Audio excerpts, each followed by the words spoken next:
안녕하세요. 박민수 원장입니다. 항상 좋아요를 눌러주시고 구독해 주셔서 진심으로 감사드립니다. 이형 승인 당뇨에서 당뇨 합병증으로 가는 통로, 그 중간에 길이 있다는 건데요. 자, 우리가 보통 이제 승인 당뇨라고 하면 이형이죠. 인슐린 기능이 떨어져서 인슐린이 제 역할을 못하는 것입니다. 근데 이런 이형 당뇨가 오랫동안 문제를 일으키게 되면 당뇨 합병증, 눈에도 문제가 생기고 신장병증도 생기고 심장 쪽에도 문제가 생기고 족부궤양이라든지 그런 문제들이 생길 수가 있는데, 이런 당뇨 합병증들이 생기는데 거쳐가는 길이 있다는 것입니다. 그것을 저는 1.5 당뇨라고 부르고 싶은데요. 이런 당뇨는 아실 겁니다. 소아청소년 때 이유 없이 췌장의 베타세포가 깨지면서 인슐린의 분비를 못하기 때문에 인슐린 주사를 맞아야 되는 그런 경우를 이야기하고 있고요. 그래서 이형 당뇨가 사실 오래돼서 인슐린 주사를 맞으시는 분들은 이형 당뇨로 이제 가고 있다, 그렇게 볼 수도 있는데요. 자, 제가 말씀드렸던 1.5 당뇨는 성인에서 이형 당뇨를 앓고 계시다가 인슐린 기능이 떨어지는 거죠. 어느 순간에 인슐린 자체가 우리 체내에서 만들어내지 못하니까, 췌장의 베타세포에서 만들어내지 못하니까 인슐린을 맞아야 되는 1형 당뇨로 가게 되는데, 그 1형 당뇨로 가는 중간길 1.5 당뇨죠. 보통 우리가 2에서 이제 악화되면 3으로 이제 가야 되는 거죠. 그런데 이것은 2에서 1형 당뇨, 인슐린 자체를 만들어내지 못하는 1형 당뇨로 가는 중간에 있는 길. 그래서 1.5 당뇨라고 이야기합니다. 췌장의 베타세포입니다. 베타세포에서 인슐린을 만들어내고 있는데, 우리가 인슐린을 너무 많이 사용하게 하죠. 인슐린이 많이 분비되는 경우는 두 가지가 있습니다. 너무 많이 사용하게 하는 거. 과식, 폭식, 혈당 지수가 높은 음식. 두 번째는 이제 인슐린 많이 분비되는 또 중요한 이유는 뭐겠어요? 인슐린 자체가 품질이 낮아지는 겁니다. 그래서 췌장에서 나오는 인슐린이 세포에 가가지고 간이나 근육이나 지방에게 당을 집어넣기 위해서 인슐린 수용체가 결합해서 문을 열어줘야 되는데, 인슐린 수용체가 거부하게 되면 그걸 우리가 인슐린 저항성이라고 합니다. 굉장히 많은 인슐린들, 그러니까 인슐린 많이 분비하게끔 잘못된 생활 습관을 가지고 있거나 인슐린의 품질이 낮아지고 저항성을 가지게 되면 인슐린들이 굉장히 많이 만들어지게 됩니다. 췌장의 베타세포는 인슐린을 이렇게 가다하게 생산하다가 더 이상 견디지 못하면 스스로 사멸되게 됩니다. 세포의 자가사멸, 다른 말로 하면 자살이라고 볼 수 있는데요. 췌장의 베타세포가 이렇게 깨어지게 되면, 파괴되게 되면 인슐린 자체가 분비가 안 되겠죠.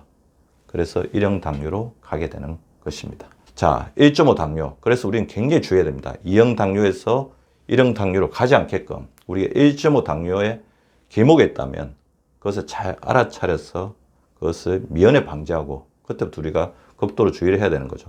일단 증세가 악화됩니다. 기존에 가지고 있던 여러 가지 당뇨 증세들이 악화되죠.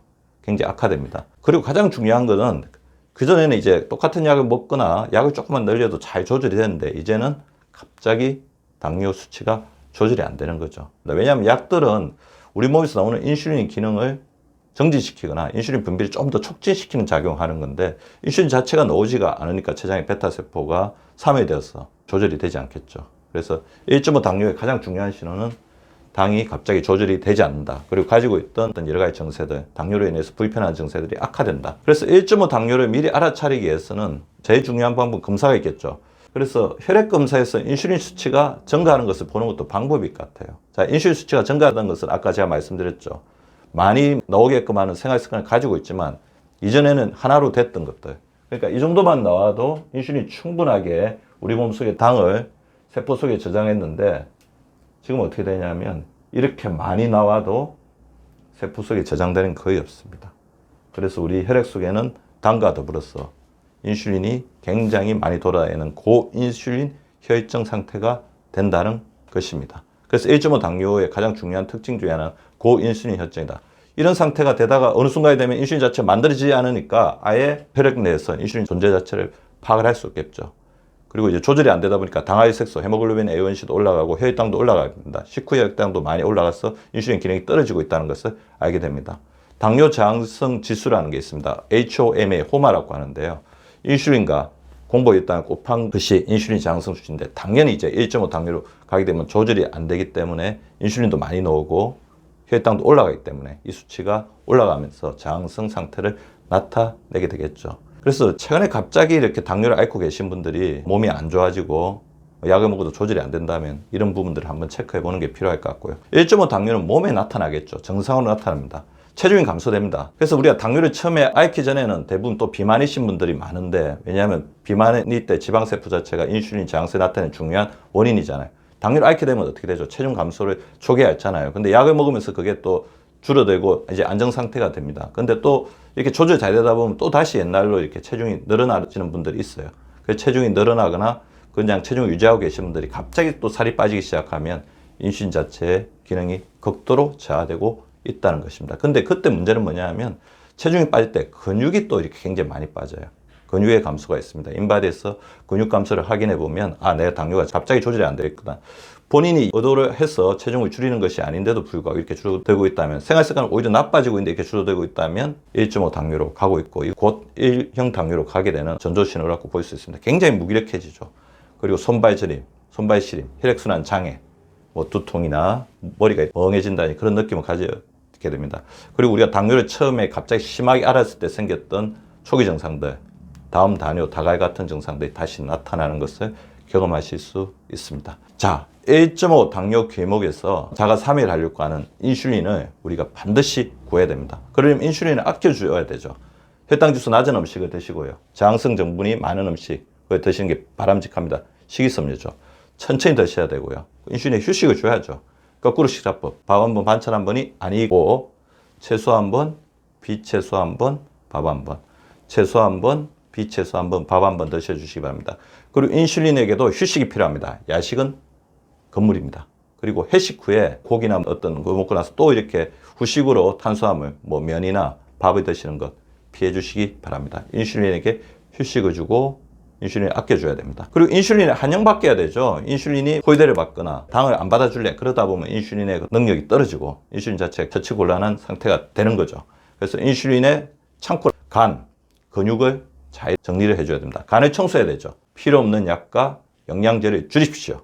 지방간을 반드시 해소해 주셔야 됩니다. 적정 체중, 지방간 해소. 근육량을 증가시켜서 인슐린 마음 놓고 우리 근육에 당을 저장할 수 있도록 도와줘야 됩니다. 근력운동, 스쿼트. 제가 요새 강조하는 스쿼트 운동, 그 다음에 수건 이렇게 하나 들고 수건 허벅지 운동 이렇게 해주시기 바라고요. 팔굽혀기, 그리고 시간 날 때마다 아령을 들고 팔의 근육을 늘려주시기 바랍니다. 근육을 늘려주셔야 됩니다. 근육 부자가 인슐린이 가장 좋은 친구입니다. 지방세포를 비워야 되죠. 절식하시고 허리둘레를 적정 범위 내로 줄여주십시오. 그리고 인슐린이 좋아하는 아연, 인슐린의 저항성에 떨어뜨리는 아연이 풍부한 해산물들을 충분히 드셔주시면 좋을 것 같습니다. 그리고 가장 중요한 것 중에 하나, 인슐린의 적을 줄여줘야 되겠죠. 동지를 늘려주십시오.